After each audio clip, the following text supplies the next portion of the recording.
Hello, hello, hello. Assalamu alaikum. Jianu, Pakhair Agale, Nihama, Chuneshime, Washmaleo, Hi Gonzaimas.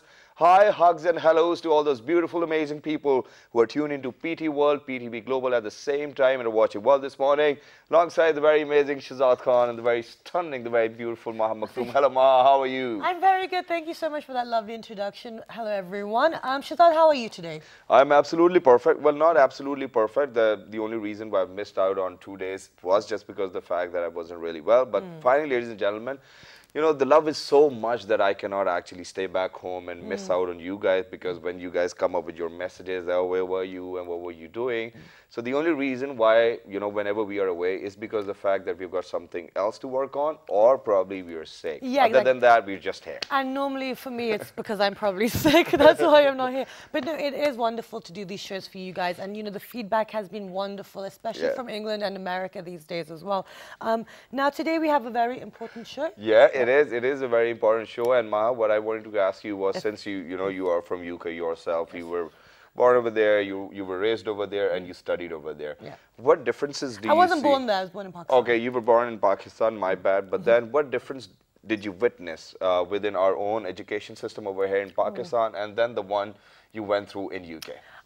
Well, they're very, very different. Okay, how? Because over here, there's loads of different systems. There's loads of different models. You have the American system, you have the British system, then you have the Pakistani system. International baccalaureate's coming in as Exactly, well. you have everything. And in England, there tends to be more of a kind of one generic kind of system, and then you kind of improve on that.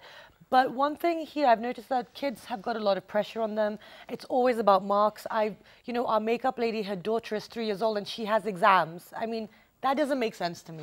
So that's a difference that I've noticed between the two countries, is that there's a lot of pressure on grades and less extracurricular activities, less personality grooming and character building. So what you're trying to convey over here is that there's less practical learning over here within Pakistan. Yes. But then, ladies and gentlemen, most of the time what happens is that whenever you're done with your O-levels, A-levels, GCSEs, you know, the pressure starts to build on that your family wants you to go abroad and study over there. Now, half of the time, people over here, they cannot afford their own kids going outside the country and studying in US, UK, or elsewhere, wherever they want to study.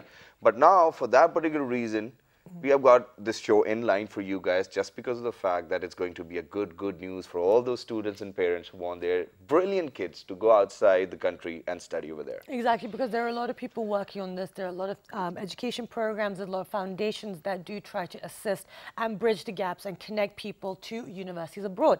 And we've done these shows multiple times. Yes. And once again, we will be highlighting the university systems within America, what students in Pakistan can do and how they can connect. So we have been joined by Rita Akhtar. She is the Executive Director of the United States Educational Foundation in Pakistan.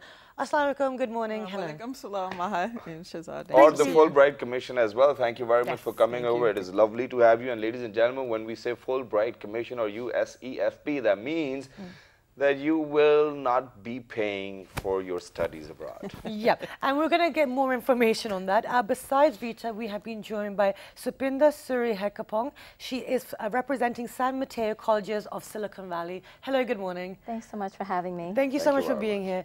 Besides Supinda, we have been joined by Corey Adam Cottingham. He is representing Old Dominion University.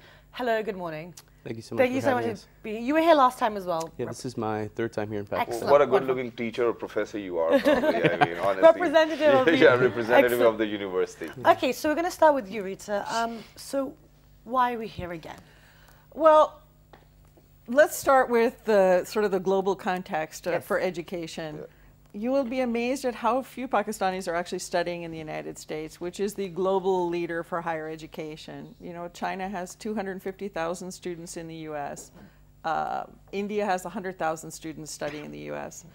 Pakistan has only about 5,000 students in the US. Wow. Okay. So this is quite a mission for us to try to get Pakistanis to have the great opportunity that a lot of the rest of the world is having in the US.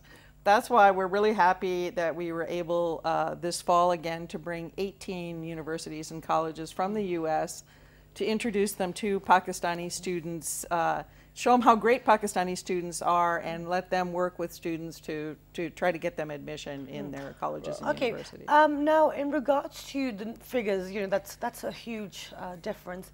Why is it important for Pakistanis to go abroad and study in the U.S.? Well, one, it's a lot of fun. I mean, I think I like to see our students of Pakistan have, just the same wonderful educational experience that a lot of other students in the world are getting. Two, the U.S. has a real focus on what you were saying, Maha, character development and soft skills, not just to, memorize and learn your particular subject, but to really become a good global citizen and a good employee. And to have a core understanding of what it is basically as well. But then since, we started the show by mentioning the numbers as well, for a country with a population of 1 billion people and 1.5 billion people, I think 5,000 is less, and you guys are working on it to increase as well. But then at the same time, how was it when you guys came over here the last year, and then you guys took a few students with you as well, and what figures are we looking at this year as well? Well, let me say there are two separate things. These guys are here, looking for students, one who can pay their own way, or two who need some financial aid, and also to let them know about scholarships. At USEFP, we also have a lot of full-fledged scholarships. We have just completed the selection for 2017 for almost 200 fully funded master's and PhD degrees. Wonderful. And in October, we'll be announcing 2 programs, which you can visit our website, usefpakistan.org, to see. They'll be announced like the 3rd week of October. One is called a Global Undergraduate Program for a semester of study in the U.S. We're selecting 225 students for that program. That's for 2nd and 3rd year university students. And then about 40 students to go to a community college like Sapinda's college in the U.S. Again, that's for a whole academic year. So we have a lot of opportunities fully funded as well for students, so they should visit and check that. We will talk about the process in a moment, but let's move on to Sapinda. Tell us about your university, your college. So I'm here representing the San Mateo colleges of Silicon Valley, and Pakistanis may not be familiar with the community college system in the United States, but it's a wonderful opportunity for students who want to get a higher education, but they may not have the funding or even the high academic standing. So community colleges are designed in order to provide students with an opportunity to have a higher education. We offer what's called an associate degree, and an associate degree is equivalent to the first 2 years of a bachelor's program. So after completing an associate degree for 2 or 3 years, you immediately transfer to a 4-year institution for another 2 years to complete a bachelor's degree. Okay. So then that means that first of all you're going to get this associate degree, and then for the next 2 years you're going to go study in a university and complete your bachelor's, which is going to be your undergrad, right? That's correct. That's how it's going to work. And then for post-graduation, where will you go? Then you can always continue on after you get your, so you start out with an associate degree, transfer and get a bachelor's degree, and it takes about the same amount of time. The benefit of studying at a community college first is that the cost is a lot less than going straight to a university. Another benefit is that at the community colleges, the class sizes are a lot smaller, about 20 to 30 students in a classroom. And when you go to 4-year universities, especially public institutions such as UC Berkeley and UCLA, which many of our students transfer to, you have class sizes that are 100 students, sometimes even 500 students, and you may not even ever meet your professor. Okay, that's wonderful. The thing is, I'm going to link community colleges, because the thing is, you have an idea of community colleges from movies and, like the dramas that are being shipped outside of America. So, there's not the best kind of association made with community colleges, because, in America, like from the movies, you always think, oh, if you don't do well in high school, then you go to community college. So how can we kind of get rid of that kind of stigma attached to it? Because I'm sure a lot of the students may have said similar things to you. Let me jump in here. Yeah, please. Because I went to a community college for 2 years, and then transferred to University of Washington, which is one of the great public universities of America. My degree is from University of Washington. Okay. And it was a huge money saver for me, as you said.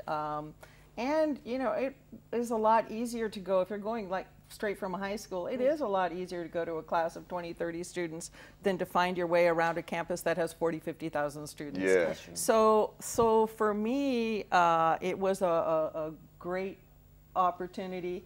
And the friends I made there, we're still friends, and that's like many decades later. Because it was just a class of 20, 30 people, not even 500. So I think students really should look into that as an option, and they can find out more by contacting Education USA. Excellent. And also probably within this culture as well, it'll be an easier step, because if you've always been protected and at home and all that stuff. And then and you know, since you just mentioned that, you know, for all those people who cannot fund their education or who are not there, you know, in their academic scores as well, so what is your criteria of picking up a student over here in Pakistan as well? Because for all those people who are watching the show right now, so they might probably be interested in it. So let's just get done with it as well, and then we'll move on to him. Yeah. So just like any other university, we do require that you apply for admission by providing financial funding, not as much as the university require. Okay. We don't require SAT or SAT. We only require academic transcripts. And if you didn't go to a high school that teaches in English, then the TOEFL or the IELTS. Okay. And you pretty much have to, after getting admitted, you know, go through the visa process and hopefully apply. And I just wanted to thank you so much, Rita, for letting us know that you did attend a community college. And, you know, many of our international students, they end up transferring to top universities. In California specifically, the community college system has guaranteed transfer to all 23 California state universities. Excellent. And 6 of the 9 University of California. And last semester, I had many international students who got accepted to both UC Berkeley and UCLA. Wonderful. And they were like, where am I going to go? So we provided bus services to both campuses so they could visit themselves which campus to attend. That's fantastic. Okay, so now let's move on to Corey. Tell us a little bit about Old Dominion University. So Old Dominion is a large public research institution with 25,000 students, currently around 1,200 international students. We are a state university in Southern Virginia. And to touch on the point with community colleges, there should be no assumption that a student is less academically qualified if they're making that savvy choice to go to a community college. I often refer community colleges, our students rather, to community colleges if finances are an issue or if they're hoping to have a bit of, perhaps a more caring environment to begin. And so much like California, we are Virginia State School. Our local community colleges are also part of the state system, so we do have guaranteed admission for students who during their first 2 years have a 75% or higher 3.0 GPA. And so if students are looking at community colleges, it's important to think about what types of agreements they may have with four-year universities. So we have brilliant students who are coming out of the community college system, finishing with us, and then often will go into a master's or a PhD program. So it's certainly a great pathway. But beyond the undergraduate level, Old Dominion does have a host of master's and PhD options, especially in the fields of engineering, sciences and business. We're very strong. Okay, so that means that the students and people you were interacting with here, they must have been very interested. Yeah, in Pakistan's a great market for us. For engineering and all I'm this feeling stuff. a lot of love here. So that means that you guys are looking for PhDs and master's students over here. Along with undergraduate. Along with undergrad. So you just mentioned that you've got 1,200 international students in your university as well. Where do they belong from? So our two most represented countries, unsurprisingly, would be China and India. Beyond that, Brazil, Saudi Arabia, Japan, Korea. Excellent. It's 105 Anybody countries from are Pakistan represented. already there? We have around 15 Pakistani students currently. Pakistani, that would be about 12 people doing graduate programs and then 3 at the undergrad level. So we're hoping to see more graduate. We've actually had Fulbrighters. In our Peace and Conflict Resolution, some of our engineering programs. So there is Pakistani representation on campus. And for which disciplines are you looking for? We're comprehensive university. So we do have 70 undergraduate programs, 50 masters, 40 grad programs. So anything you feel every like. time you guys come here, I want to go back to university. I do it. Same is the case over here, because when you're in your university, your father's paying, now I'm paying. That's what the problem is. Yes, it's kind of changed, but now you have different avenues. We're learning about it. Okay, wonderful. Yeah, so now what I wanted to ask was, which schools and colleges or universities did you guys go to, and how was the response over there as well? Did you got what you wanted, or you guys are still struggling? Well, we recently went to Feuvel's International School, which was amazing. The students there asked very smart questions about scholarship as well as admissions criteria. And at the San Mateo Colleges of Silicon Valley, we don't have any Pakistani students yet, but we are excited to welcome more Pakistani students to our institution. Excellent, wonderful. So how was Roots as well? How was TMUC? Because I saw the pictures that you guys were there as well. So you guys went to Frubbles, Roots, Westminster, Supernova, Beacon House. Okay, so this is your third trip here, Corey, and every time, do you feel like there are more people? Do you feel more positive about it? What are your thoughts on it? Because you keep coming back. Yeah, well, what we're seeing is, at this point, I've talked to students 2 or 3 times in some cases, and so they're starting to understand the U.S. system better, what they're going to need to apply. So it's less of me explaining the system and them saying, well, I've gotten this ready, is the score sufficient, et cetera. So I think the level of knowledge has certainly increased, and USEFP is doing a fantastic job at that. Amazing way that is. But one last thing which I wanted to ask, since we mentioned at the start of the show that it's Fulbright Commission, so a lot of people might be thinking that, it's for free. Is it for free? Is it not for free? What are the criteria over here? Well, I'll say at the undergraduate level, being a state school, well, we'll wait for your next guest. We'll talk about private universities.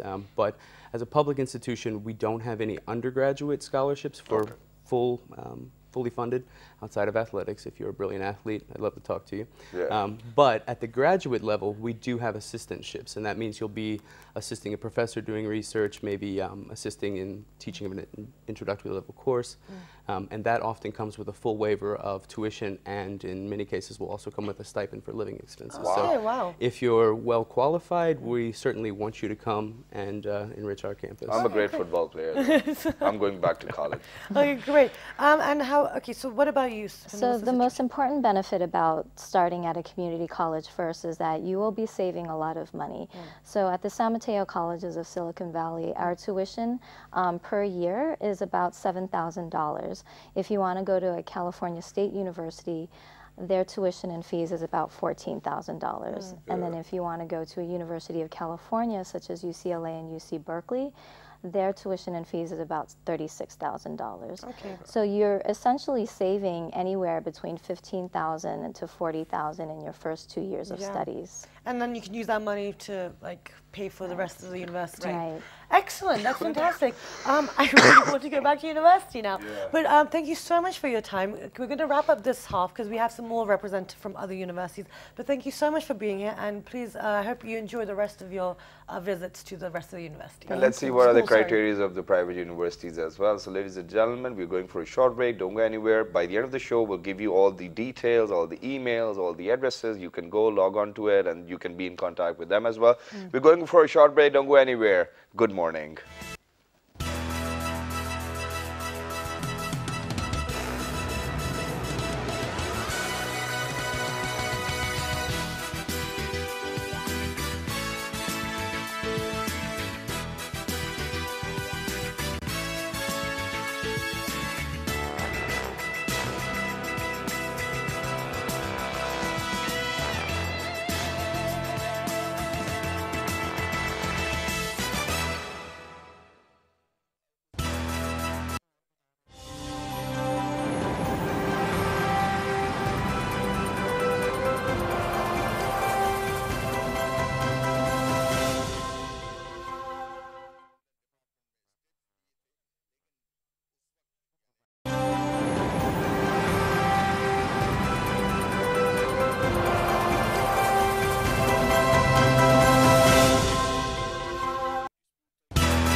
right, ladies and gentlemen, welcome back for everybody who's tuning into World This Morning and PTV Global. You guys are watching World This Morning, and today we are discussing about the International Education Program, USEFP, which means United States Educational Foundation in Pakistan, yes, and they are giving out Fulbright scholarships as well.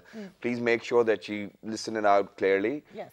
Because it's not free. Fulbright scholarship as well. Yeah. Okay, so all this and then at the same time, the chance to go and study abroad. Exactly. And we will be sharing all the links and all the information at the end of the show and on our Facebook page. But now we've been joined by the next batch of people who are representing another section of the education system in America. We have been joined by Umair Khan, who is a manager at the United States Educational Foundation in Pakistan. Assalamu alaikum, good morning. Welcome back. Thank you for coming over. You guys are becoming regulars, you know, like you just know the drill. Besides Umair, we've been joined by Rebecca Hansen. She is representing Northern Kentucky University. Hello, good morning. Thank you so much for joining us. Thanks for having me. Besides Rebecca, we have been joined by Curtis Ferguson. He is representing DePaul University. Hello, good morning. Good morning to you. And you. it's a private university as well. Very private. Very private. Besides Curtis, we've been joined by Nancy Curry. She is representing Northern Arizona University. Hello, good morning. Wassalamu alaikum. Oh, assalamu alaikum. That's great. That's excellent. Great. Hello. Well, okay, so actually, we were going to start with the mayor, but now I feel like we should start with the universities. But let's start with the mayor. Yeah. After last time, how many students did you take? How successful was the visit? Because there was 24 universities last time. Right, in Feb. And then this year we have 18. This is our 9th time organizing this tour. So we have a lot of universities, US universities, interested to visit Pakistan. So that's always a good thing. When we started this, we had 5 or 6 schools signed up. So it's changing. I hope we get more schools coming in, because the idea is to create more opportunities for Pakistani students, get them some funding opportunities as well, and then try to get the good students from here to go and study in the US for especially, I think, research-oriented fields like engineering and stuff. The numbers, I mean, you know, on average every year 5,000 students do go and pursue their undergrad and graduate education in the US. From Pakistan? From Pakistan. Okay. Yep. I hope that we can change that number and, you know, bring it to par with other, you know, neighboring countries. Yeah, because there's a huge difference. 100,000 and 5,000 is massive. Yeah, I mean, even Nepal is sending 8,000 and Bangladesh is sending around 9,000 students. So I think Pakistanis, and you know, we were talented. I mean, there are multiple reasons. I think our local universities are also, you know, coming up, and they're really good as well. So that's a good thing. But I think it's a young population, so the potential is there.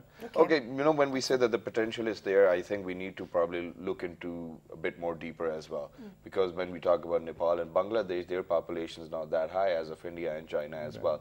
What are the core reasons? Why do you think that we are only able to send like 5,000 students? I think the number one reason, and that's a good reason for Pakistan, is that our secondary education is getting better. So we have some very good, well-reputed universities opening up or are already in, you know, in Pakistan doing a pretty good job for at least for the undergrad level.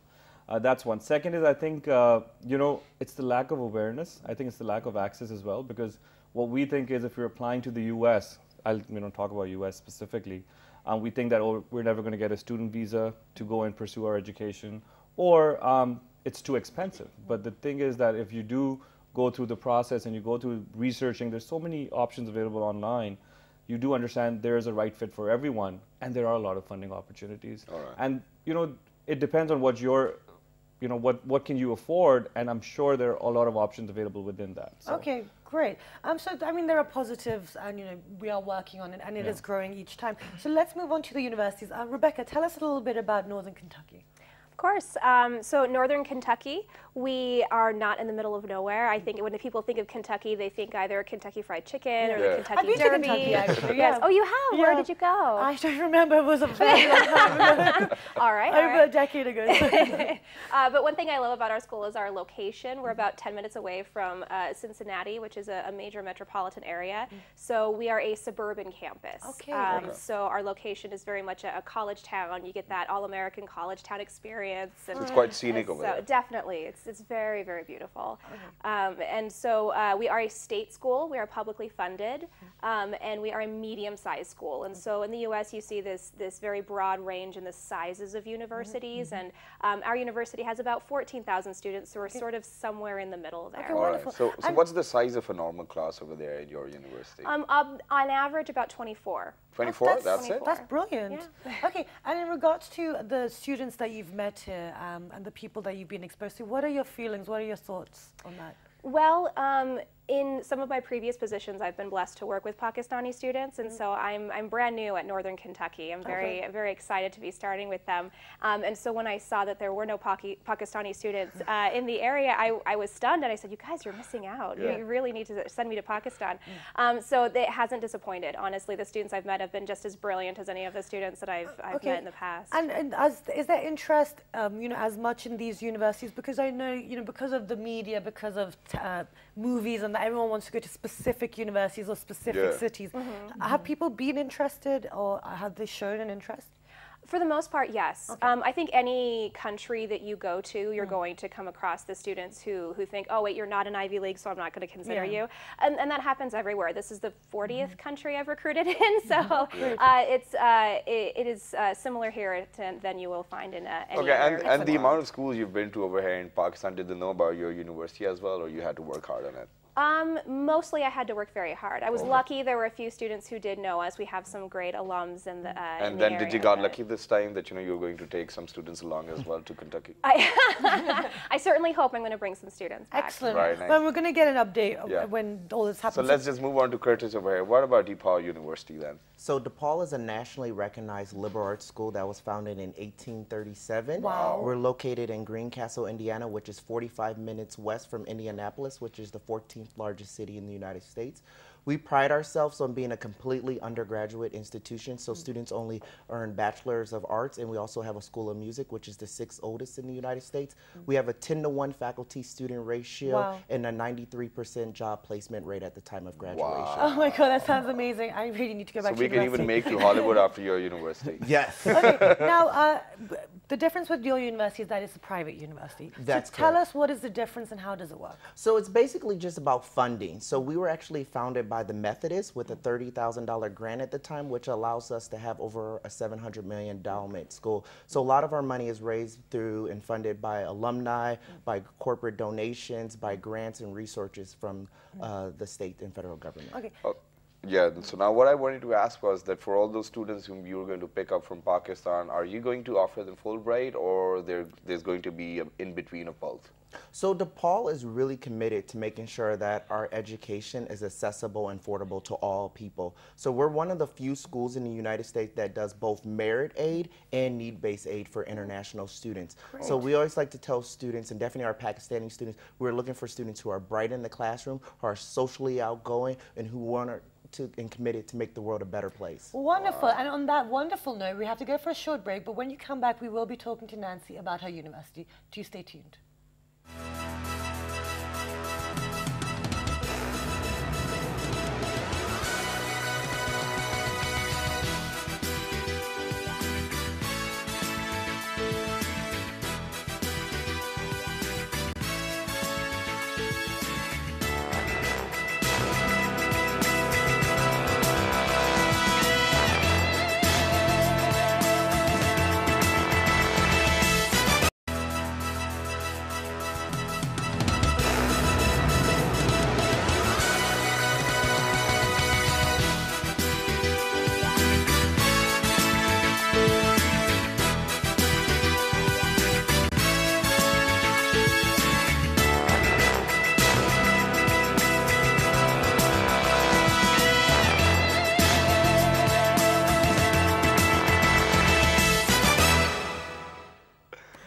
Welcome back, everyone. And before the break, we were discussing the United States education system and talking about the universities over there, because we have some representatives on the show. So we were in discussion, I cannot talk right now, perfectly all right. with Rebecca and Curtis. Now we're going to ask Nancy about her university. Tell us about which university you're representing. I'm with Northern Arizona University. We're located in the state that's right next to California. We're a public institution. We are going carbon neutral by 2020, so we're really on the cutting edge in terms of engineering and sciences. We also live where Pluto was discovered, and we're at 2,200 meters elevation in the high mountains. It's a beautiful place to live and study. Wonderful. I wish we had some photos now as well. Yeah. So tell us about the types of students you're looking for. We are looking for students who have a solid education and are committed to their future, who are passionate about moving forward in their lives and providing themselves with the education to do that. Okay. But what do we mean by solid education? Education is just education. Well, actually, you know, solid education high just academic means results. Yeah, it just means that the students actually care and are disciplined, not just for sitting down and taking the O and A level exams, for example, but that actually engage in their classes and have good student-teacher relationships. And how important, because that's one thing that we were discussing in our introduction, that within Pakistan, there's a lot of emphasis on grades and marks and everything, and less emphasis on extracurricular activities. How important is it for students who are applying to American universities to have a balance of both? Because a lot of parents, I don't think, realize the importance. I think actually having extracurricular activities and engagements is very, very important, because in the United States we're about not just educating but providing for the full development of young people, and that's a critical goal of our university system. Oh, sorry. Yeah, so now what I wanted to ask, which everybody might be interested in, is that what are the standards you're looking for? For example, what are the academic standards you're looking for within the students over here in Pakistan? IELTS, TOEFL, SAT. Well, you know, what are the requirements we have to fulfill? Each one of you. Yeah, so what's that with you? Depending on your universities. Yeah, it's a terrific question. So as you know, different universities have different requirements. At our university, we're most interested in seeing school transcripts. So it's not simply the relationship of the O and A levels in conjunction with the O and A levels, but we put a lot of emphasis on having an overall understanding of the student, which is what we believe the school transcript reflects. Okay, wonderful. How about you, Curtis? What are you guys looking at? So because we're a private school, we're going to look at a holistic approach. So test scores, transcript is important, but also the teacher recommendation, co-curricular activities, and also sometimes we require the students to do an interview. Because at DePaul, what we're really trying to prepare students for are to think critically, lead effectively, and live humanely. But then at the same time, you know, since, you know, your university is a liberal arts university as well, and it has quite a lot of differences from the type of education system we have over here in Pakistan. So what are you looking for which is going to be very common with your, you know, disciplines over there within your university? And then the schools over here, well, they really do not actually emphasize quite a lot on dancing and acting as well. So when we talk about co-curricular activities, we're not talking about simply dancing or acting, but we're also talking about what you do after school. So if you go home, do you have to watch your younger sibling, or do you have a part-time job? Those activities count, because what we don't want is just simply students, once they leave school, to go home and play video games. Because we're really working on a holistic approach of our students. So we always like to point out, like, one of our famous alums is like the president of Subway. And so he was an English major. And so he did not even study business at undergrad, but we're really preparing these students to really think critically and be great leaders. So exactly. So if you're like, if you have all these abilities, then that means that nothing, you can be anything you want in life. Yeah, and the only thing I used to do when I was back in States, I used to come back and watch Ridiculousness. It's one of my favorite shows over there. Hey, how about you, Rekha? Tell us, what are you guys looking at when you're looking at? So really, for the basic entry into our university, it's very similar to Nancy. We just need to see your transcripts, and then an SAT score is optional. Although for any students who are interested in funding or scholarship opportunities, an SAT is definitely a must. But do they have to appear in any exam of the university as well, or no testing, no exam, just the scores? So that's correct. The only time a student would need to take an exam is when they first arrive. If they haven't taken an SAT, then we would request that they take a simple entrance exam, just so that we can make sure that we're putting them in the correct classes, because we don't want them to be overwhelmed being in the wrong class. And then for somebody who does not make a very bright student over there, when, you know, obviously in US, within your universities, what will you guys do to them? Send them back or what? Yes. Ominous. Well, we do everything that we can to support the student. We have many different opportunities for students in our writing centers. We have academic advising for our students. And then my own office is the International Student Services Office. And so I have 7 wonderful staff members who are always there making sure that the students are well taken care of. So if they have no idea where to go, then they come to our office, and Sarah at the front desk is going to make sure that they go in the right direction. What do I do now, man? Right. Excellent. No, so it sounds like a very supportive, very kind of, you guys have got everything covered. Now I'm going to bring you back into the conversation. With the previous students that have gone, you know, what has because I think a lot of parents also have apprehensions about sending their kids away for such a long time, especially when the emphasis is about not just studies, it's about fun and growing as an individual. Parents don't want to let Pakistani parents don't want to let their kids go. Let's be honest about it. So tell us about the previous students. How have they done, and have they come back? Are they still the same? Their parents haven't disowned them, everything's fine? I think actually the parents' perception is changing as well. I think it's getting better. From when I went to the US to now what it is, I think it's much more open. Parents are letting the students think about what they want to do, apart from just being an engineer or a doctor or a lawyer. But when the students come back, I mean, I think the transformation you see in them is just amazing.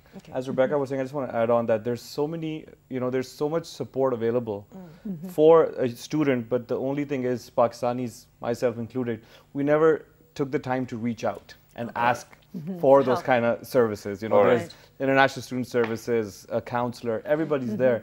The only thing is the student needs to reach out to them. And then for all those students who are graduating from the United States universities, do they get a job opportunity over there as well? Is it their choice to stay back, or they have to come back? So if they're a part of the STEM program, which is the science, technology, engineering, or math, that's a part of where they're eligible to get an OPT for up to 2 years or more. But even there's a lot of opportunities for Pakistani students who are coming back studying from the US. I mean, our team, we're all US grads, so a big shout out to all of them. And then also, if there are US grads interested to work at USCFP, please do apply. But there are a lot of opportunities, a lot of local, the multinationals we have here in Pakistan. So I think the opportunities are there. It's just about the field they're in. I think there's a lot of opportunities in America. I think it's also up to the individual to kind of expand that kind of And then for all those addresses and emails which you want to share over here with all our amazing viewers, you can just do that right now. So our website, I think, has pretty much all the information. It's uscfpakistan.org. But I think the fun stuff is on our Facebook page. So that is facebook.com/EdUSA Pakistan. And that has all the fun. Like ED. ED, ED, EdUSA Pakistan. And that are all the videos, all the fun stuff these guys are doing. Curtis was trying SOF yesterday for the first time. Oh, wow. And how did you find it? Oh, it was quite delightful. Yeah, really is. I love that. Amazing that is. Okay, and another thing, because we've now shared the website, how has your experience been so far in Pakistan? Oh, well, I know my experience has been wonderful. I had actually a really incredible experience yesterday. The first student that I ever recruited to my previous university, she was absolutely one of my favorites. I know I'm not supposed to have favorites.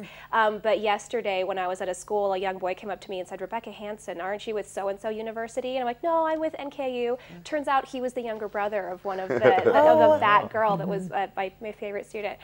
So it's been really incredible that I've made many friends, I've made new friends, I've seen a lot of old friends as well, and it just honestly has been incredibly welcoming. Wonderful. How about you, Curtis? I love Pakistan. This is my first time visiting Pakistan. I say the two things that really stand out is the hospitableness of the schools and stuff. We are treated like rock stars when we visit the high schools. And also, I love your coffee here and the amount of sugar and cream you put in it. I think that's a first I've ever heard. Okay, how about you, Nancy? I love being here as well. It's my first time in Pakistan, but I've been dreaming of coming here for years. Literally, actually. And I would say I love the architecture, the ambiance, and the people are just absolutely warm, inviting, and welcoming. Thank you very much for that. Whenever you guys are coming up next, Mayor, you will be with us and we'll have you as well. But one last thing, very naughty question. Who are you guys voting, Trump or Hillary?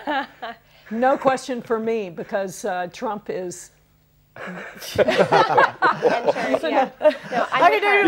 quickly. I'm still looking at all the candidates. Very diplomatic. No, I'm with her. Okay, excellent. Great, thank you so much for your time and enjoy the rest of your visit to Pakistan. I hope it's very fruitful. And you guys are going to Lahore as well? Yes. You'll try the pie and the nihari as well. We will. All right. Shawarma as well in Lahore. It's delightful. Anyway, guys, I hope you took something from the show. We try to give you as much information. Do log on to the websites that we've shared. And we will be sharing it on our Facebook fan page, which is with the name of...